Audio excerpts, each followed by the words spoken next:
You come into Tampa playing a conference opponent on the road. They have a young, inexperienced quarterback. How much, in terms of game planning, did you and Coach Mason and the rest of the defensive staff try to disguise what you were doing to try to shake up a new quarterback?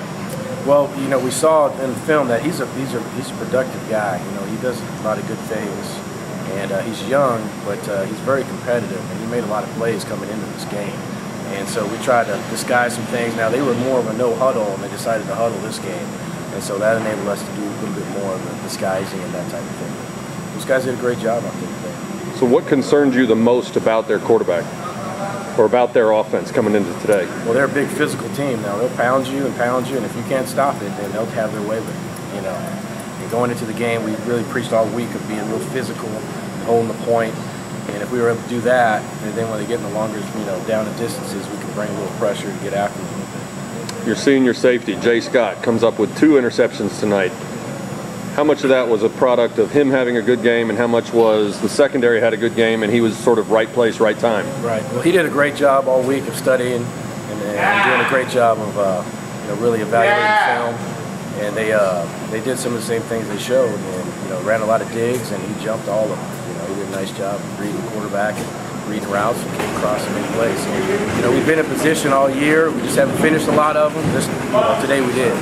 He almost had a third. I think there was a little collision between him and Randall Joyner. How much grief did you guys give him on the sideline when he didn't come up with number 3? Yeah, a whole bunch. I said, you could have been a National Player of the Week, but we let that one slip by. But he did a great job. He was on it all game. I mean, a lot of times you have to pull it down because he was jumping routes as well. So he did a great job. When Garrett Gilbert goes down with an injury, do you and the rest of the defensive coaches say anything to your defense about having to tighten up even more, maybe even having to pitch a shutout the rest of the way?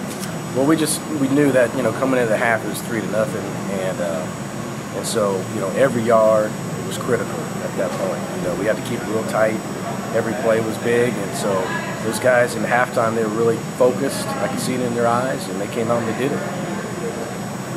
If you were told before the game, one of your key players, your starting quarterback, would go down in the second quarter on the road, what would you have said the likelihood would be that you'd walk out of here with a conference road win? Well, I'll tell you what, he does a great job in practice. He had a lot of reps this week, and it really showed he's comfortable, he's relaxed, and we had all the faith on the sideline for him. He'll get it done. There's no doubt about it. So you're flying back tonight. You got a quick turnaround to play Friday against a very powerful Houston team. You get any sleep between now and Friday? Yeah, it's a short week. We got to get going. We get in there tomorrow morning early. I don't know what time we get home tonight, but we'll get in there tomorrow early and get after it and get going.